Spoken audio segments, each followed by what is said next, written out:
Some companies went up, some went down. Some logistic companies closed their business, some expanded their business suddenly. So there you have to look exactly in which company, in which part was hit and which was not. And therefore we established a system of big data analytics, because just waiting about what's going to happen, it doesn't work today anymore. You need to take a real close data-driven look on what's going on. The crisis shows us how globalized and how small basically the planet is, and how what we produce in our local factories as part of larger chains, like an automotive chain, is just one ring in a chain. And if a chain gets rattled all across the world, of course the chain parts are going left and right and are just swinging in the wind of uncertainty. And I believe that that is also a strong lesson to learn, that being part of the chain does not make you very resilient for such a crisis. The border to Poland was open. You could move goods easily over the borders within Europe. There was only the restriction was only put on the personal level, but the company that would receive the trucks, these companies were shut down completely, and they didn't have the people to unload the trucks. So everything was prepared on our level to be shipped, and we had to take some actions in order to store it somewhere else. We noticed that we were strongly dependent on the Asian market, and I think there we saw our limits, and we saw that the whole globalized market as we are having it at the moment, we need to have some alternative way and go back to more local production. There's a lot of beauty in a very local, and we should not underestimate that. And I think change is going to happen on a local level and on a micro level. Si aujourd'hui la production automobile, elle se fait pratiquement dans tous les pays, les flux sont internationaux. S'il n'y a plus de globalisation, il y a très peu d'activités, en tout cas en ce qui me concerne. Donc la globalisation, dans certains cas, c'est un risque, dans notre cas, c'est une chance. We always see the negative sides of globalization, especially in the textile sector. We see Rana Plaza, Bangladesh, breaking down buildings and people dying. There can and there sometimes is a positive part in globalization, especially in the textile sector, because it's a sector that people can learn very quickly and can evolve very quickly, can be the first, and is often the first industry that comes into a country and gives people work and helps people out of poverty. But only if prices are fair, if costs are fair, if the work is humanely organized. Per me il confine è è un concetto molto legato all'essere umano, perché se vado a ben pensarci, in natura di confini non ce ne sono, quindi lo vedo come qualcosa che c'è ma è continuamente superabile, se si vuole, e lo voglio vedere non come un limite ma come un obiettivo, perché se devo pensare che il confine limiti qualcosa è un'idea che non mi piace, soprattutto nel futuro, soprattutto in ottica di crescita, anche industriale, imprenditoriale.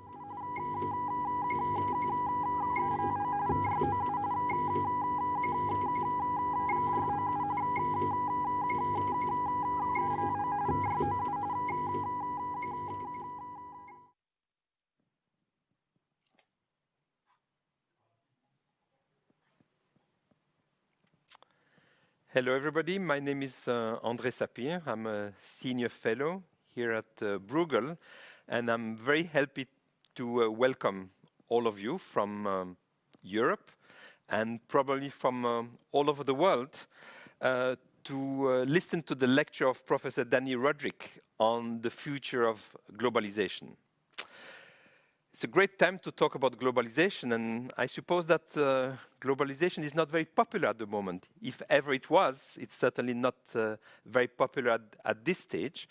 I suppose that many people hold globalization partly responsible for the COVID pandemic, and also partly for the difficulties that we all faced at the start of the crisis, at least, having a shortage of masks and other medical products. It seemed that there was no more local production in our countries, that all the production had moved to Asia, to China, and again, globalization was being blamed for that. And obviously, globalization was already held responsible before the COVID crisis for a number of other problems that our societies are facing.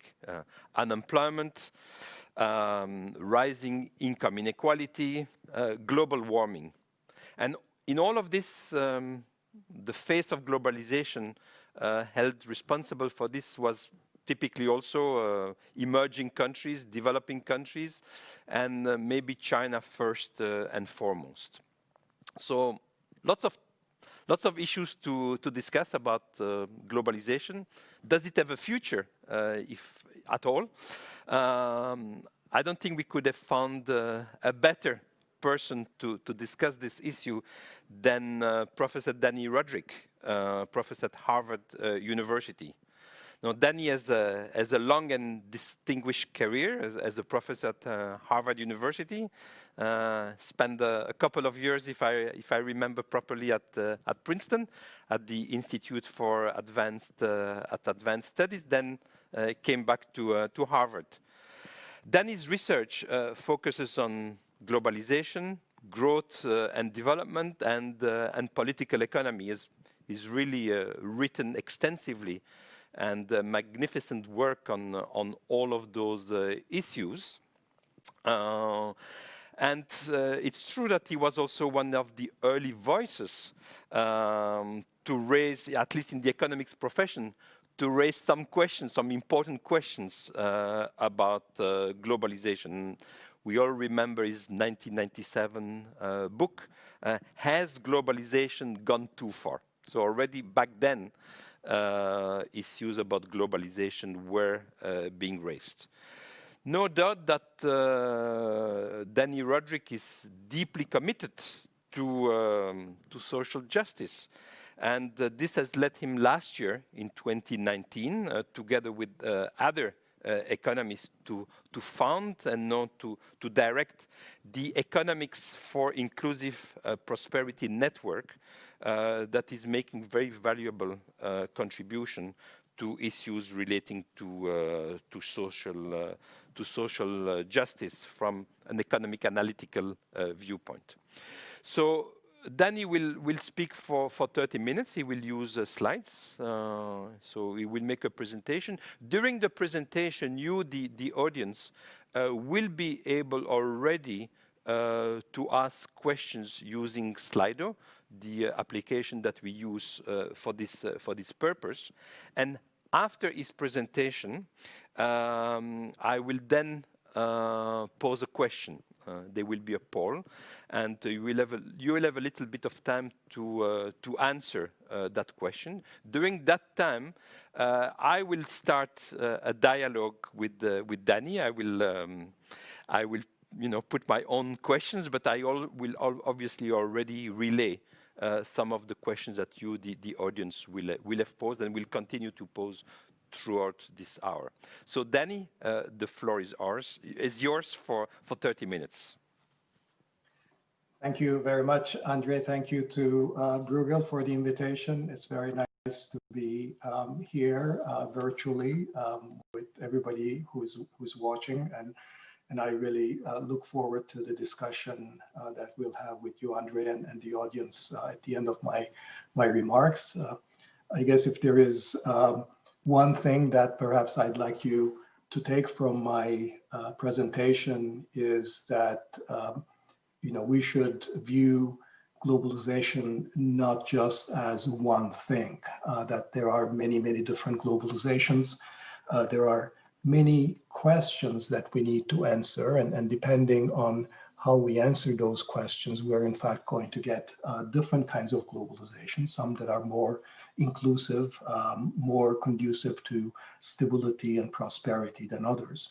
But at the minimum, we have to answer questions like, what is the scope of globalization? Or to use the terms of my colleague, Robert Lawrence, do we want deep or shallow integration of national markets, or which market should be integrated deeply, which should be more shallowly connected? what should be the rules that underpin markets, and ultimately who is going to decide on those rules. And what I want to illustrate in my comments is how, depending on how we're answering these kinds of questions, we are going to be getting different models of globalization. And if we are willing to make that leap to thinking about different kinds of models of globalization, different globalizations, then we can start thinking not in terms of more or less globalization, or do we give up on globalization, or do we embrace it, but we start thinking about the kinds of globalization that we do want to have. And I'll present you my views on the kinds of globalization that I'd like to see. But I want to go back to basics and ask, since we're asking big questions about the design of globalization, I want to go back and ask sort of how can we have markets? So we know even back from Adam Smith, who made as good a case for free markets as anybody has since then. We know from then that markets always require rules and regulations, that markets are not self-creating, they're not self-regulating, they're not self-sustaining. And Adam Smith talked about kind of, the need for a tolerable administration of justice, or what perhaps today we might call sort of things like property rights, contract enforcement, and rule of law. And indeed, sort of the classical liberal variant of a market economy or market capitalism is one where there was a relatively thin veneer of rules, but at a very minimum, you needed those rules like enforcement of property rights, enforcement of contracts, contract law, and certain degree of predictability in the administration of justice and enforcement of rules, the rule of law. Now, over time, if that was sort of, if you will, the classical liberal variant of capitalism, what in many places, and Europe, of course, has taken the lead here, is we've had a variant of market capitalism that has had a much more extensive, much sort of deeper set of rules. And we might call this perhaps the social democratic variant of a market economy, where we go beyond the sort of the minimal requirements of maintaining markets, that we go much further in terms of making those market outcomes compatible with broader social preferences, social justice, equity, fairness. And so the social democratic variant adds on property rights, contract enforcement, rule of law, sort of additional rules and regulations with respect to the provision of social rights, provision of labor protections, taxation, and other measures for the provision of redistribution, wide range of public goods, and so forth. Yeah? So we know all of this in terms of what we need markets to function domestically. But we're talking about globalization, and therefore we're talking about the possibility or the shape that global markets should take. And so there's a question mark here. Question has to do whether we can have essentially the global equivalent of those domestic markets. And by analogy, if we were going to have global markets and integrated markets, that no difference between, so where national borders don't make much of a difference, then we would need to have sort of global rules and regulations to uphold those markets. Now, if your view of the kind of market economy you want aligns still with the classical liberal variant, which is that all you need for markets to function well are sort of these property rights, contract enforcement, rule of law, the minimal requirement for the efficient functioning of markets, and the presumption that market failures are very few and far in between, so that you don't actually need much more, or that you don't have particularly distributive or social objectives.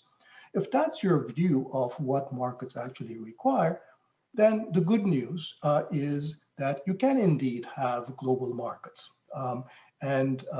Going back to, if you will, to the very first model of globalization, the classical gold standard between, let's say, 1880 and 1914, was a model of globalization where we essentially had globalization married to a set of institutions that reflected the classical liberal understanding of a thin veneer of rules. So in that view, all you needed to do is basically ensure that governments and borrowers paid their debt back, that contracts were sacrosanct, and if debts were not being paid, then one of the metropolitan powers would send the gunboats over to you to make sure that those debt contracts would be enforced. But things get more complicated. If we talk about sort of the social democratic variant understanding of the rules and regulations that uphold markets. Because when we think about where that social democratic variant comes from, it comes from essentially the deepening of democratic accountability in our societies. That the reason that the classical liberal variant, Manchester liberalism, if you will, disappeared, is that we had the expansion of the franchise, the creation of a mass labor movement, the rise of a mass media, the institutionalization of politics, the spread of democratic accountability. And what that means is that with democratic accountability, with decision-making, rule-making being responsible to a wider and broader group of stakeholders, that means that essentially we also leave the shape those rules and regulations takes up to the preferences, the decision-making of the electorates or domestic stakeholders. What that means is that the moment we have democratic accountability for rulemaking, we need to talk about democracies choosing their own variant of the rules and regulations that uphold markets.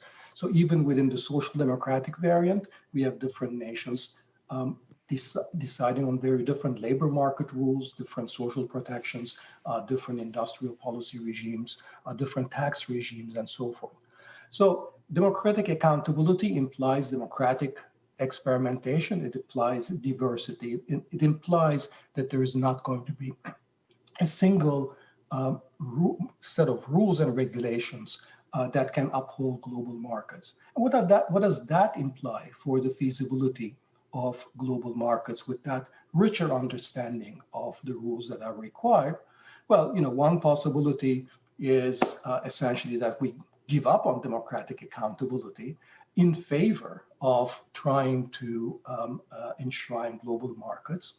The other possibility is that we actually enshrine democratic accountability because we understand that set of domestic economic regulations and rules that are responsive to domestic polities are necessarily going to impose, because of institutional differences and differences in rules, they're going to impose transactions costs on international trade and international finance, and therefore we cannot get deep economic integration. So this is essentially what I've called the political trilemma of the world economy a number of years ago, that the notion that there was a deep inconsistency or tension between deepening democratic accountability at home and deepening economic integration globally, a dilemma that can only be overcome, if you will, by transcending the nation state. That is, that moving from the nation state as the primary locus of sovereignty to something that might be more sort of a global quasi-federalism, or in the case of the European Union, perhaps the deepening the fiscal and political union within Europe. I think this trilemma is real. It's a theoretical or conceptual construct, but it is a real one. And I think it bites in everyday life in a number of different domains. In trade, it bites in concerns about fair trade and labor and social models, in race to the bottom, the concern about social dumping. In foreign investment, it bites over questions like tax competition, the shift of the tax burden from corporation to labor that has happened, concerns about technological piracy or undermining of national security through foreign investment from companies from China or elsewhere, In finance, of course, it shows itself in financial crisis. The absence of a global regulator, global lender of last resort means that we have more financial crises and they're more costly. The response in austerity, the presence of tax havens, of course. And in migration and labor flows, it shows up when it is not based exclusively in a kind of ethno-nationalistic or xenophobic attitudes, when it's grounded on economic concerns. It shows up in concerns about things like regulatory arbitrage and possible adverse impacts on the welfare state of having too many migrant workers.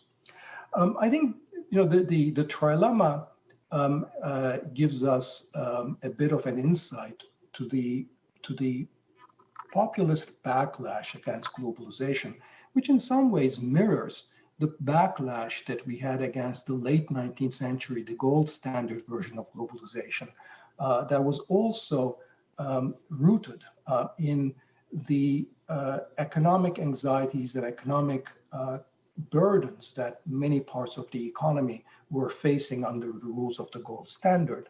But under the current version, when I was talking about some years ago about this trilemma and how it applied, or it might have applied to Europe, I remember a former finance minister from the Eurozone standing up and essentially saying, well, that's the reason the populists are winning. The populists are winning because they're the only ones telling the truth about the trilemma.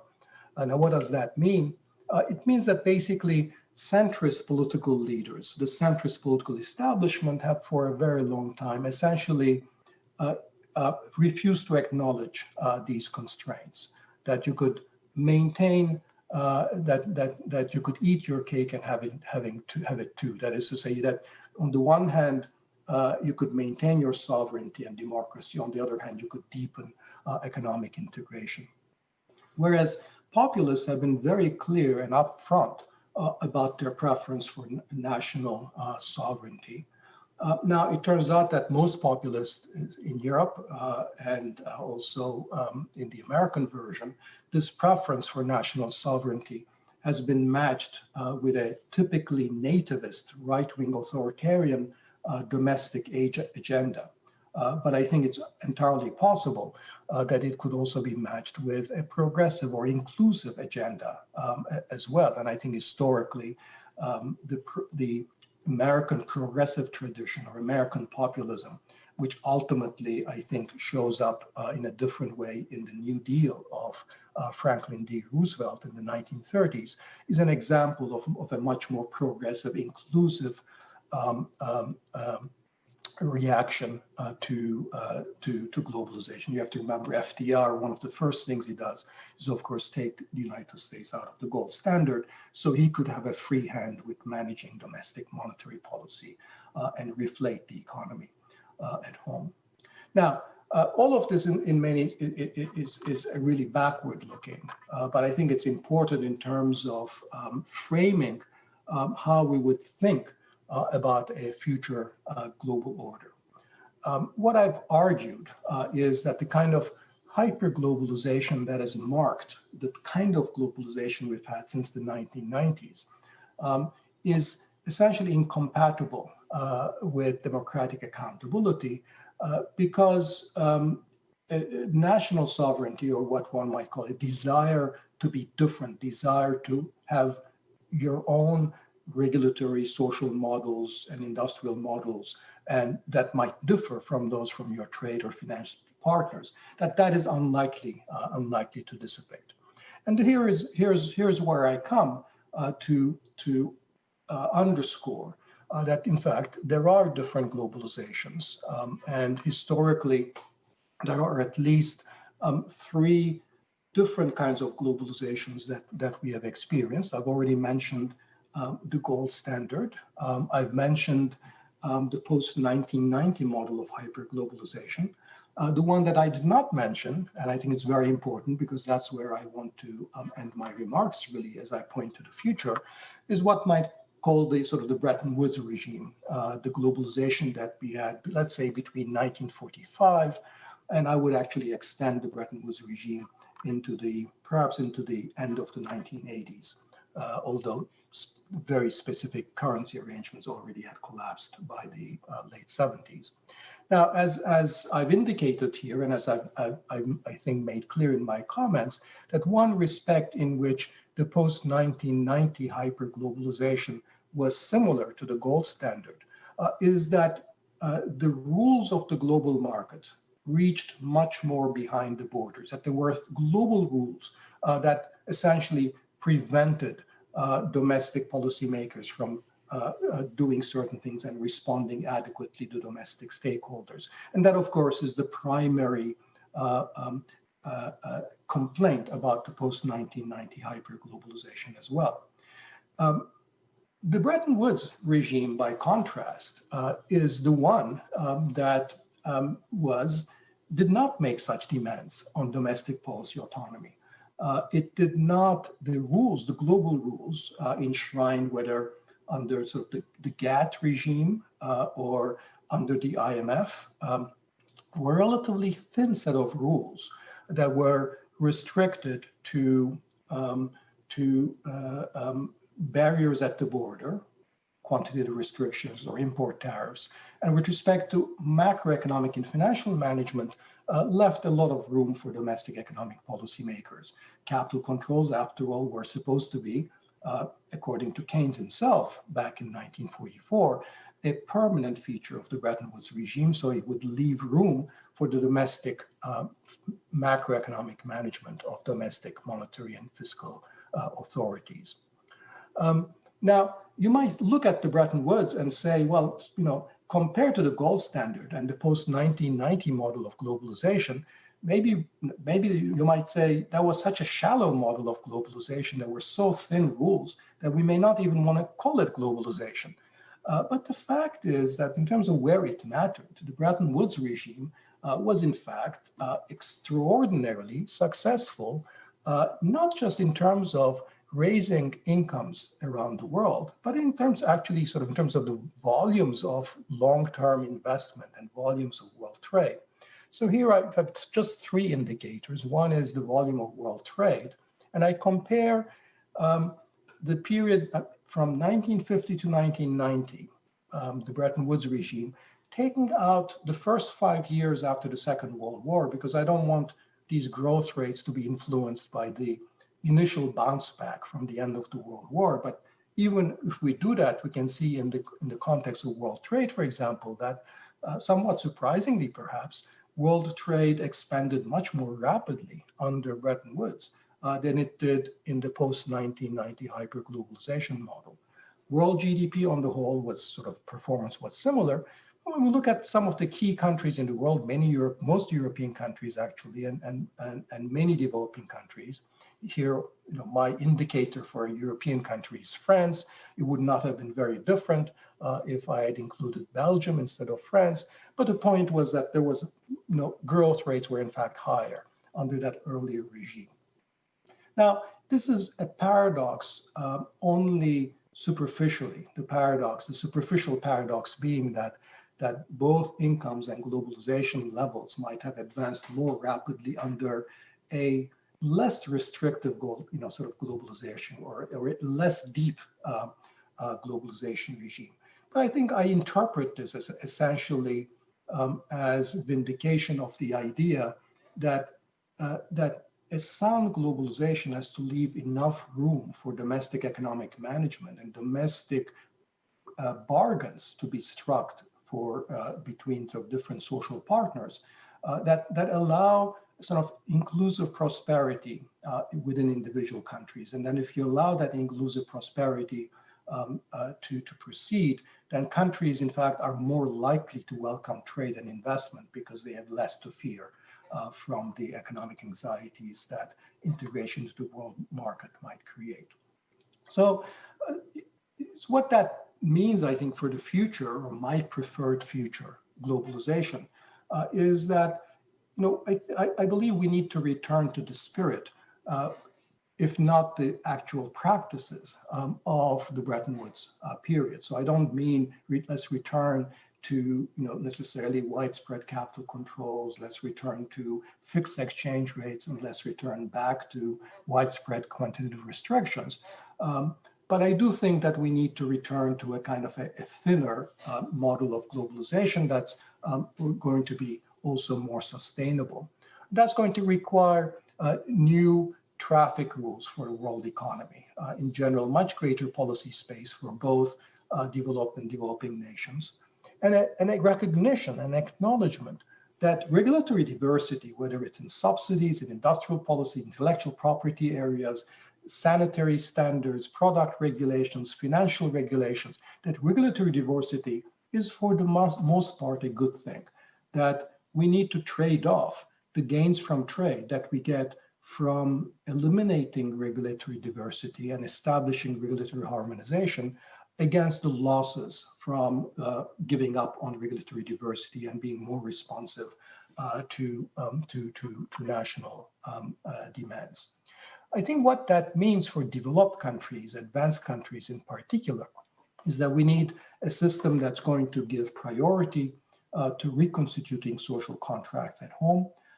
That's going to require a variety of policies in tax regimes, in social policies, in environment, in innovation regimes, and in labor markets to support a green and what I would call a good jobs economy. I think the trouble, many of our political and social troubles today originate from the middle class squeeze, from the disappearance of good jobs, a kind of labor market polarization.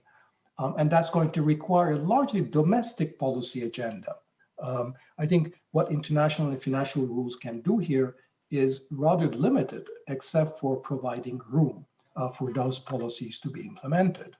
And I think the domestic trade and financial rules ought to provide protection for the home economy only to the extent that it is necessary to prevent regulatory arbitrage that would undermine those domestic institutional and regulatory choices. So that might mean, for example, rules, domestic trade policies that provide room against, provide protection against social dumping for countries that are greening up and decarbonizing their economies, carbon border taxes, again, for the purpose of ensuring domestic decarbonization policies are not undermined, a management of capital flows to the extent that those undermine and complicate macroeconomic policies, restrictions on inward foreign investment, particularly with regard to China, when national security considerations become paramount. But the point is that such protections would be in the service of a domestic economic agenda. It's only when there is a sound, coherent domestic agenda that it's worth protecting them through these border kinds of policies. But it's important to put the priorities on what we need to do at home and to think about our external policies as being an adjunct to what we need to do at home, as opposed to what I think has been the defining feature of policies in the last 40 years, which is essentially what is it that we need to do at home in order to maintain openness or be better competitors globally. I think the final thing I want to say is with regard to China, because I think China is going to be the key issue going forward. And I think what we have learned is that China is perhaps the most extreme example of the infeasibility of a model of deep integration.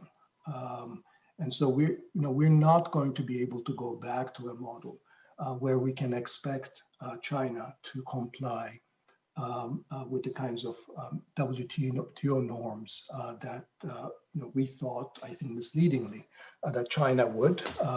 I think that presumes a change in the Chinese economic system. That's simply not going to happen. And given that we're talking about the economy that has engineered the most remarkable poverty reduction experience ever in economic history, I think we should cut them some slack about the kind of economic regime or system that they want. At the same time, I think decoupling is is not desirable. I think that would come at too big a cost, and I think too many economic linkages have been built for decoupling to be desirable. So I think what I was saying before about kind of a thinner globalization, in the case of China, I think translates into a model of what one might call peaceful economic coexistence. That is that the West and the United States in particular understand that China can and will maintain its own industrial and intellectual property and state-owned enterprise policies, while Europe and the United States remain free to uphold their social standards and innovation systems. And I think a system like that would still allow reaping the bulk of the gains from trade while ensuring that both sets of countries have the space to maintain, develop distinct economic systems. I think that was largely the spirit of the GATT regime. It was largely the spirit of the 3 or 4 decades after the Second World War. And I think that's where a kind of in my view, a desirable direction for the future of globalization would be. I think that's clearly not the only path. That we can see many disastrous paths, and I think sort of a mindless attempt to decouple, as the Trump administration has been pursuing, I think is quite dangerous. But I think it's also the presumption that we could sort of return to a kind of post-1990 hyperglobalization model, I think is also going to very likely backfire as well. And so the point is not to give up on globalization. I think the point is to erect it on sounder principles, recognizing that we live in a world with very diverse economic systems and economic regimes and diverse understandings of social models. And I think that's going to it is going to require putting some sand in the wheels of not just international finance, but often international trade and global supply chains as well. And I think that if we recognize that, we can build around it rather than acting like it's a complete aberration, and therefore recognizing that reality. So let me just I'll stop here. Try to get rid of my screen, and hopefully André will get in at this point. Thank you. Thank you, Dani, for a very rich and very interesting presentation. The audience should be able to see by now the questions on the one question on which they are being asked to vote, essentially about whether globalization is a future or not, or whether it's doomed. We have received a number of questions, many interesting questions.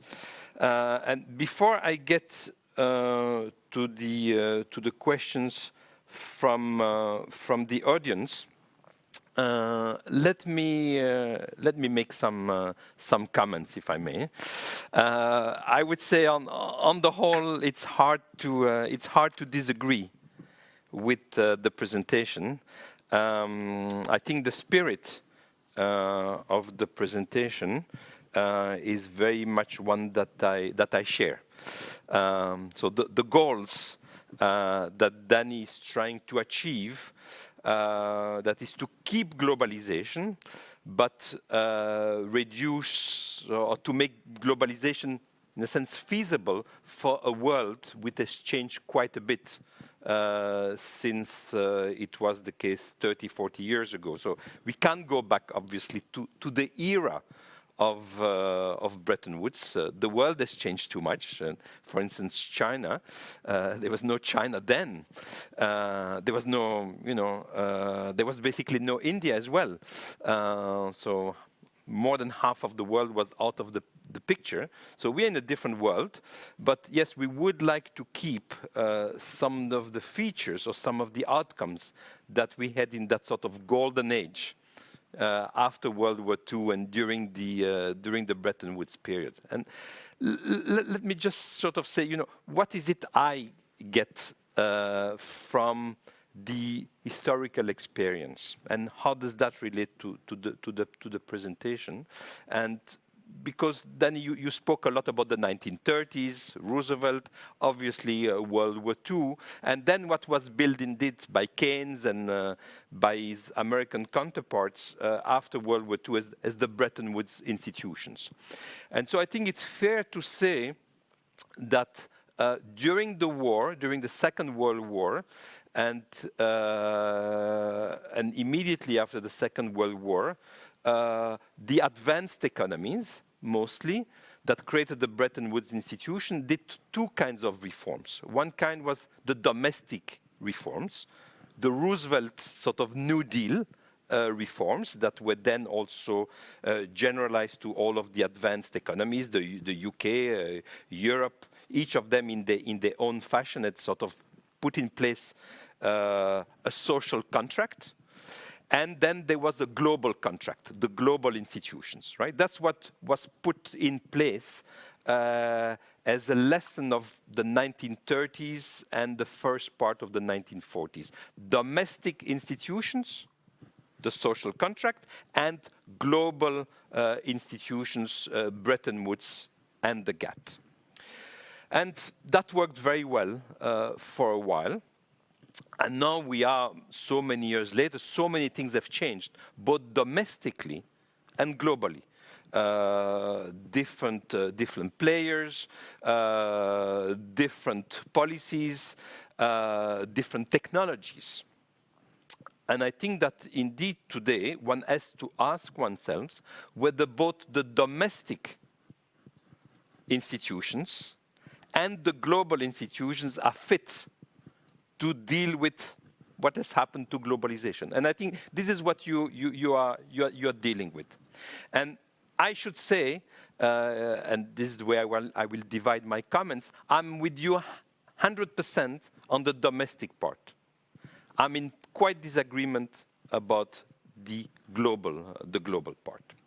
On the domestic part, sure, we do need in our advanced economies, especially, but elsewhere also, we do need what you call a new social contract. I fully agree with that. That the social contract, for a variety of reasons, has been dismantled in different manners. Globalization may have played a role in this, but there are many, many other factors, right? And I would say that most of the factors are domestic politics.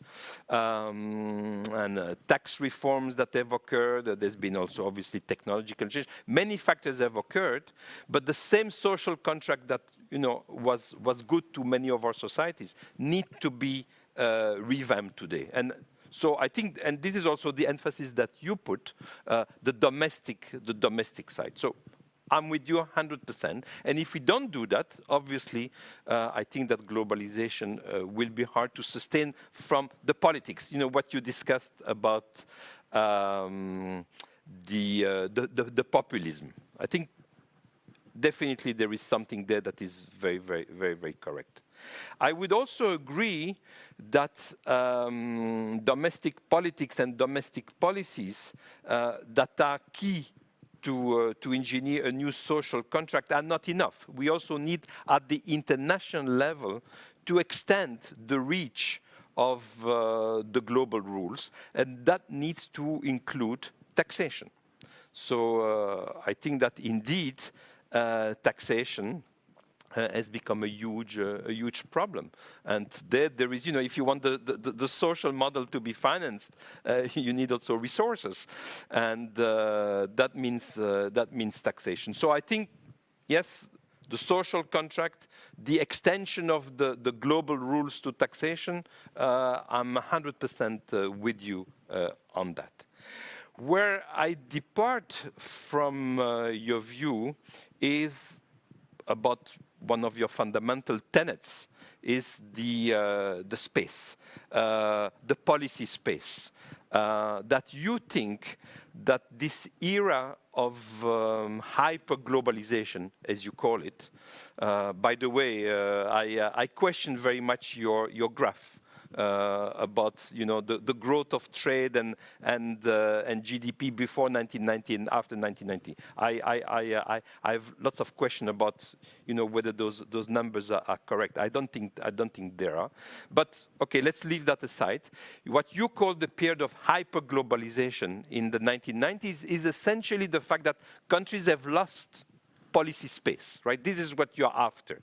You want to go back to the era of Bretton Woods, when countries had greater policy space. And while I can see this issue as far as capital movement is concerned, I see it less as far as trade is concerned. And I'm concerned that you didn't give us really an example of where, because of the shift from the GATT to the WTO, countries have lost the policy space that you are hankering from, now they are prevented from doing policies, the good policies that you want and that I want as well. Which country is prevented from having the good social policies, from having the good climate policies that we want? How are they prevented to do that from the WTO? Let me take an example that you did not mention, but that may be a subtext there.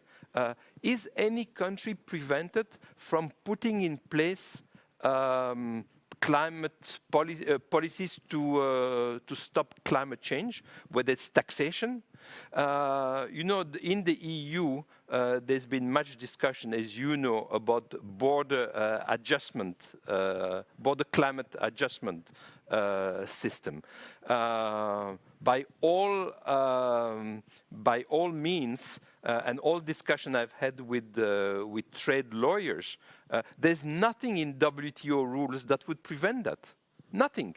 So where are countries prevented to put in place, because of WTO rules, better social policies, better climate policies? Where? No place.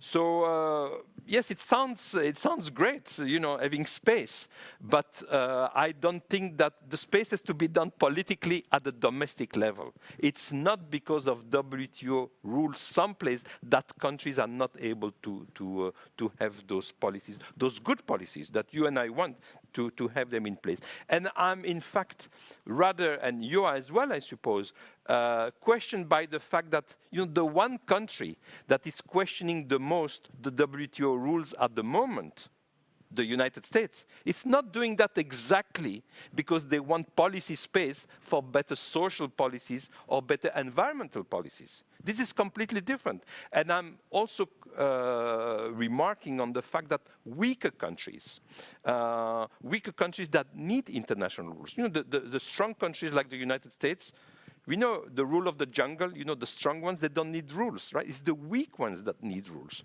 So I'm worried that your discourse about the WTO rules being anti-weaker countries and weaker people in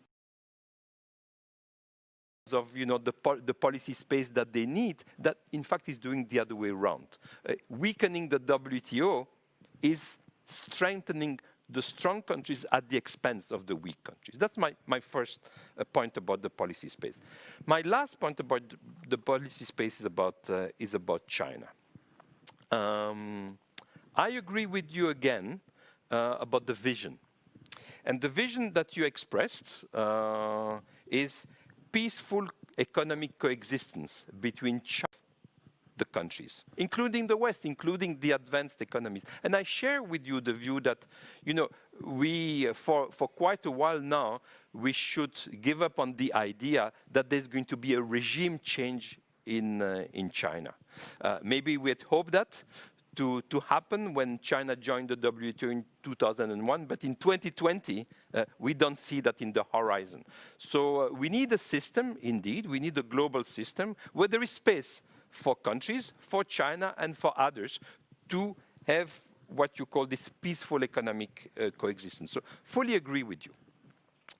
But you know, Petros Mavroidis and myself, we have just finished a book called China and the WTO that will be published in the near future by Princeton University Press that precisely discuss those matters.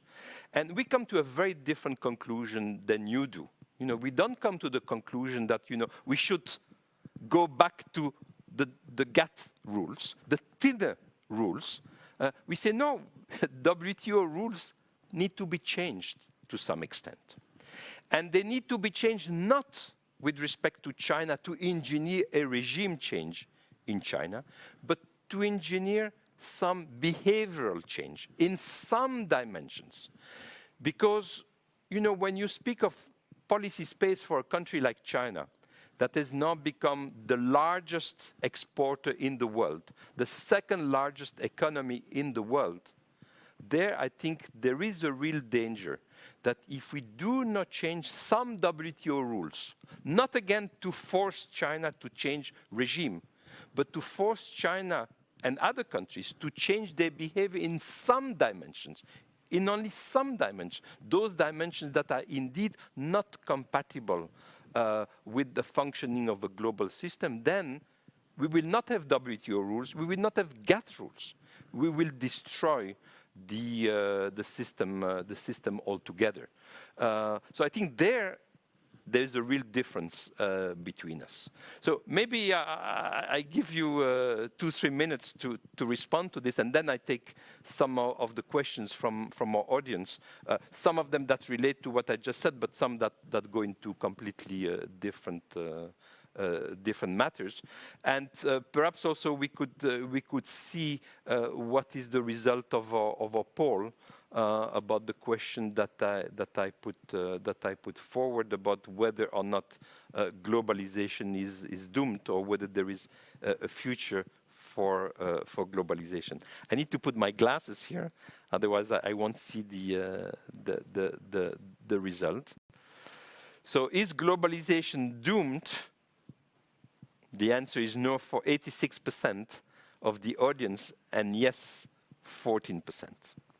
So a rather hopeful audience, I suppose, an audience not only that think that globalization will survive, but who thinks that also globalization has a lot of benefits.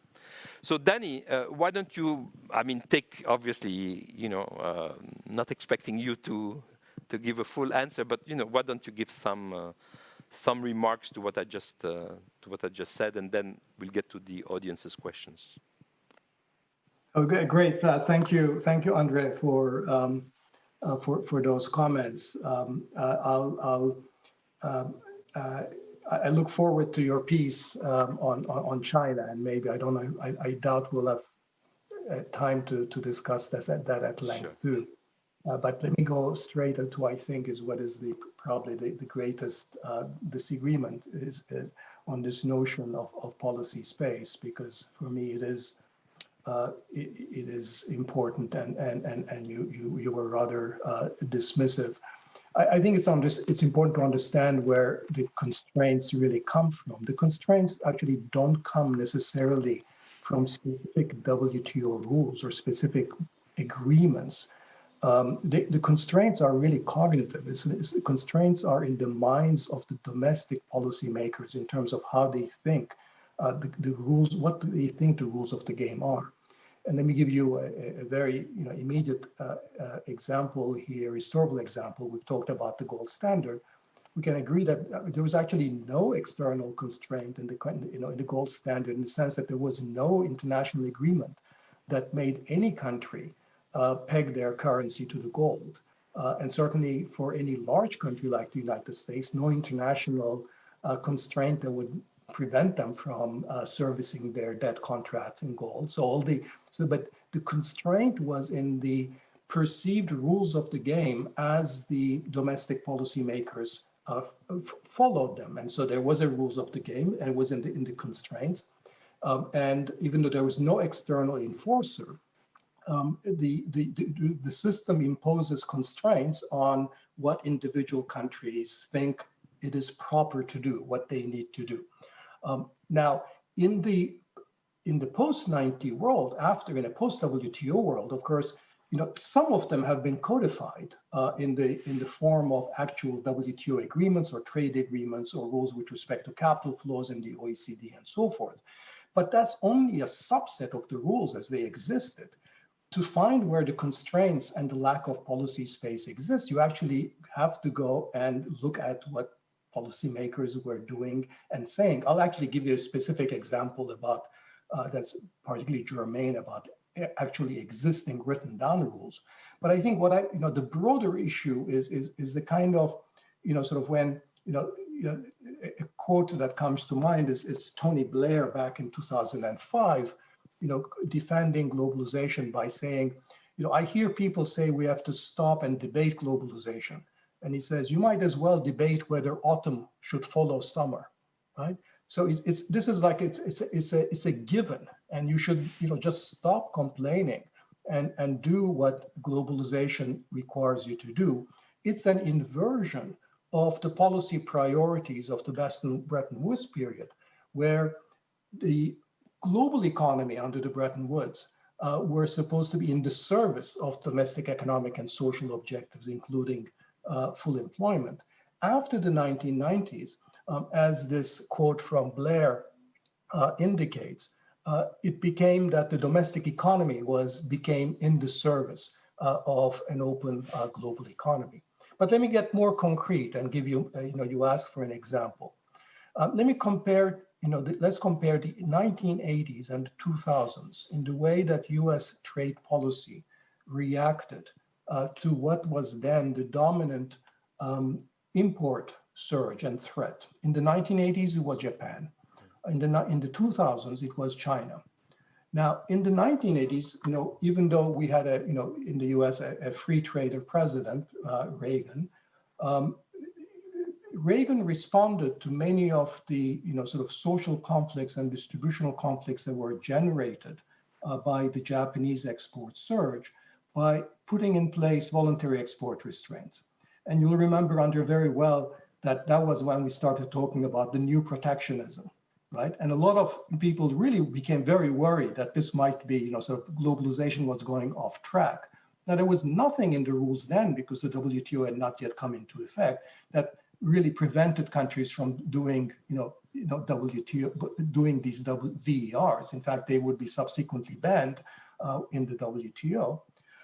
But that was an example of the kinds of thing. Now, VERs, many trade economists thought was a terrible thing. In fact, they were an act of system maintenance, because they were a way in which importing countries, the United States, but also European countries, were able to manage deals with Japan to provide for temporary protection for some important sectors, while essentially bribing on the side the Japanese exporters because they would keep the quota rents. And even though it looked like it was a derogation from the ideal rules that trade economists might want to have, this was perfectly okay, and they did it, right? And this is what saved, the trade regime in the 1980s, to the extent that you could then in the 1990s launch into this sort of big leap into hyperglobalization. So far from, far from upsetting or dismantling globalization, this temporary respite, this temporary protectionism, this act of being able to pull up these barriers domestically, in fact, saved the regime. Now go back, then we go to 2000s. Now the rules are very different, but again, mostly it's not because the WTO banned VERs or other unilateral protections. In fact, there were things that the US administration in the 2000s could do that were as part of what has been negotiated with China, as part of China's accession.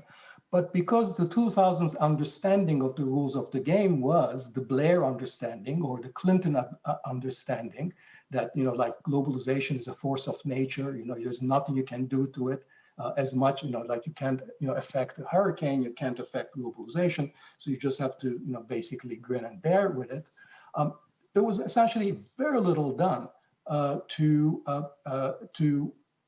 protect communities in the 2000s that were very adversely affected by the China trade shock. And now we have, of course, we have very detailed, very well done empirical studies that show not only that the economically devastating impact of this shock in particular communities in the United States, perhaps more importantly for our conversation, we have evidence that they were behind the support for Trump and the far right in the United States, and also similar studies have shown similar consequences for Europe as well.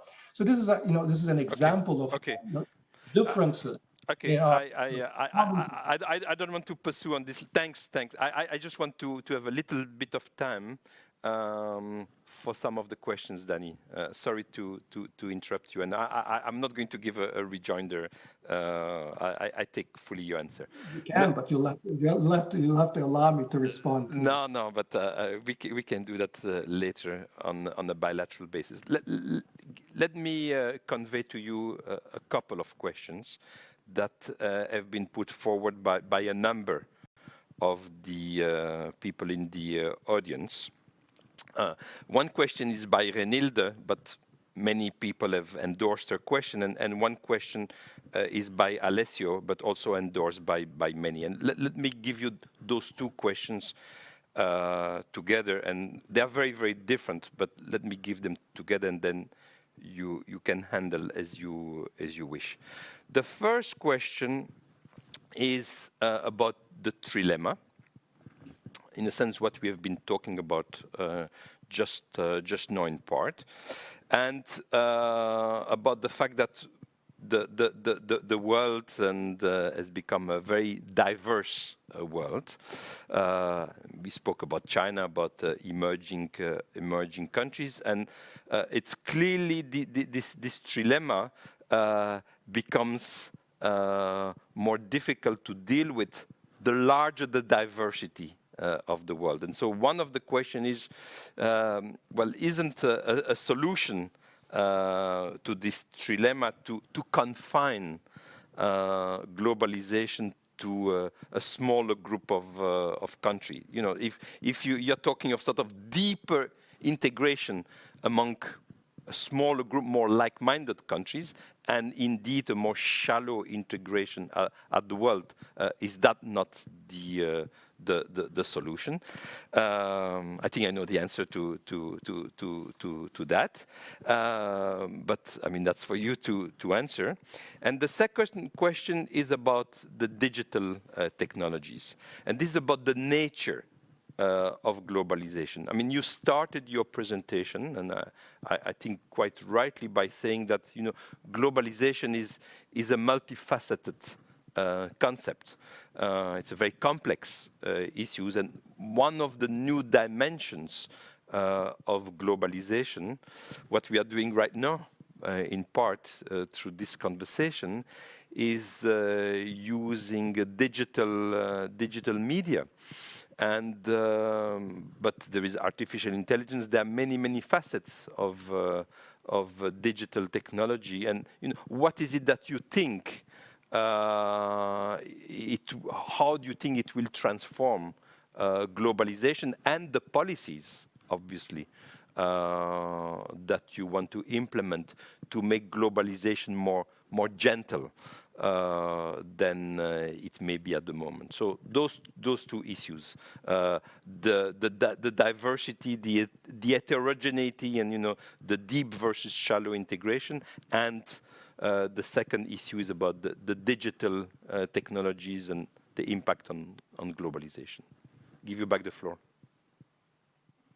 Yeah, let me answer very briefly each question. I think first, I mean, I agree that it's in general going to be easier for a smaller group of relatively similar countries, neighboring countries, to sustain deeper integration, because they could envisage complementing economic integration with a process of social, political, fiscal integration at the same time. I think the obvious example is, in principle, is the European Union. I think everybody knows that the founding fathers of the European community always thought about it as ultimately that this was going to be ultimately it would have to be one that was political integration at the same. At least the founding fathers thought that that was the goal, and that economic integration, the coal and steel community, and these all other economic arrangements were sort of stepping stones. There was a way of building mutual trust and increasing economic interdependence, a way of doing that.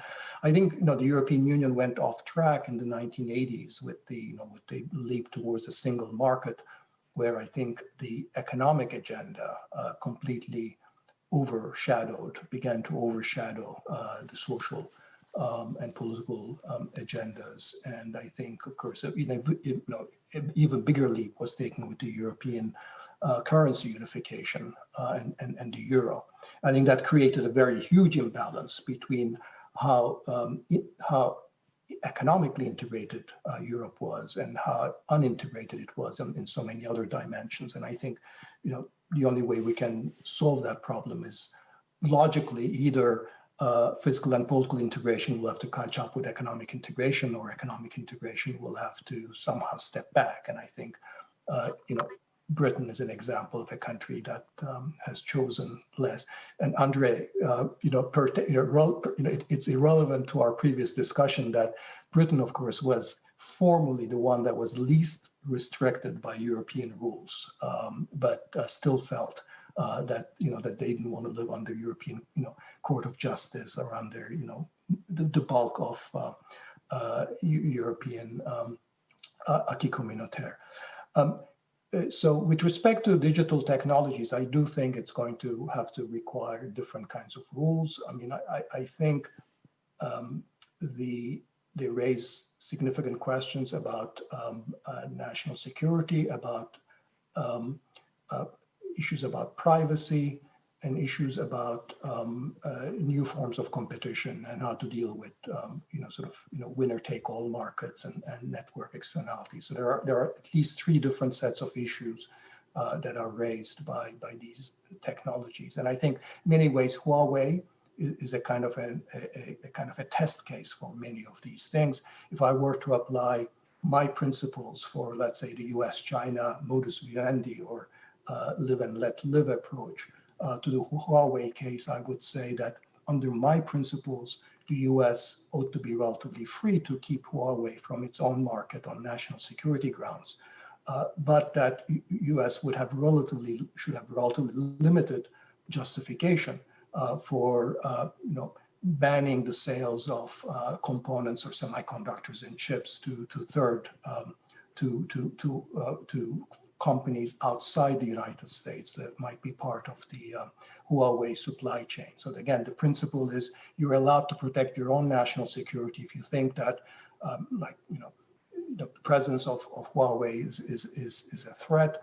But I think when the U.S. extends this to involve other countries and companies outside the United States, then it's actually essentially a disproportionate reaction, and it turns to be a campaign at bringing Huawei down rather than essentially protecting your own national security. So that's, I think, where my principles would apply in that kind of a concrete case.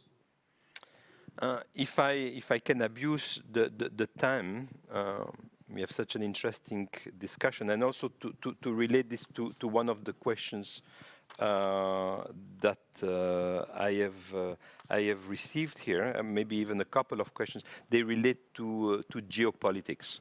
Let me just ask you the following question. I think that is a question that all of us need to ask ourselves, and I've asked myself many times, and I don't have an answer, and I'm really curious. I don't think there is a answer. So I'm really curious to hear your answer. When you speak to the, and I'm saying that in a positive manner now, when you speak of the Bretton Woods era, right? In a very positive manner, right? This is your preferred of the three regimes, right? This is your preferred regime. Now we have to remember that Bretton Woods. Now, if we look in geopolitical terms, this is a world where the US is very much the dominant power. And as I said before, more than half of the world population is completely outside of the system. It's not globalization, right? It's the West and the offshoots of the West. There's no China there. There's obviously no Soviet Union and all the Soviet bloc. And India, yes, India is there, but really on the back burner, right? It's not an active participant. It's sort of a passive participant in this system. It's really Europe and the United States, and then some developing countries that are participating, and Korea and Hong Kong and Singapore and Taiwan that start to play. But that's the state of the world before 1989, right? And then your 1990, your hyperglobalization, there's a huge change in politics, right? This is post-1989. This is post-1989 in Europe, and this is post-1989 also in China, in a sense, after Tiananmen and all of the changes there. So we're in a completely different geopolitical world. And so I think one question that many political scientists write about this, but your view is interesting on this. You want to go back to Bretton Woods on the rules of the game, but geopolitics has completely changed. And can we have a system, whether it's the GATT or whether it's WTO, whatever, where we have a China and a United States that are both within the system, not US and the Soviet Union, one inside and one outside? Can we have a global system, whatever that global system, shallow, even shallow, your peaceful coexistence, where you have a geopolitical competition between two rivals? And your example of Huawei is obviously one, and you give an answer. Yes, okay. The US will not allow Huawei inside, but will not prevent Huawei to grow outside. Do you think that's really possible? That coexistence, or are we doomed? Well, one or the other. I think our job is to provide an alternative that has a certain degree of plausibility, that it keeps us from vacillating between a future that's a version of the past that has outlived its usefulness and that cannot be replicated, or a doomsday scenario, which we don't want to have. So I think do I feel confident that the Huawei dispute can be managed in a way that I have very briefly sketched out? Do I think that the US-China geopolitical conflict and strategic competition is not going to spill over into economic and commercial relations, and therefore result in a complete decoupling? Am I confident of that? Absolutely not. But do I think that this is a foreordained conclusion? No. I think that there are alternative futures, and there are futures where I can envisage that would benefit the US, Europe, and China for somewhat different reasons, and therefore that they have long-term interests in making such a set of arrangements work. I think, unlike the Soviet Union, the former Soviet Union, I think China is much more interested on the economic side of the global economic order, because obviously it's much more integrated in the world economy than the Soviet Union ever was. So actually, and when I use the term peaceful coexistence, the analogy is precisely that in the political strategic dimension, that what enabled the United States and Soviet Union, what prevented them from going into a nuclear war is a mutual recognition that, on the part of the United States, that the regime in Moscow would not disappear anytime soon, that they were there to last. And on the part of the Soviet Union, that the United States was not going to have a communist revolution anytime soon. So once you began to recognize that these were two very different political systems, that you then operated against that constraint. Now, it doesn't mean that the Cold War between the two countries politically and strategically was harmonious. I mean, they engage in all kinds of proxy wars all over the world. But we didn't have the main. We managed to avoid the key thing. We avoided nuclear war. The analogy on the economic dimension is that the United States and the West have to recognize that the Chinese economic system is very different and will remain different. And therefore, the kind of trade integration in terms of common set of rules that the WTO regime was predicated on. And if I understood correctly, your summary of your work with Freudis is predicated on, is not feasible. It presumes too much convergence in the domestic management of these economies in terms of rules on state ownership, subsidies, intellectual property rights, industrial policies, and so forth. So once we realize that that convergence isn't going to happen, the question is, can we still make a world that reaps significant amount of gains of trade, but is still a stable order?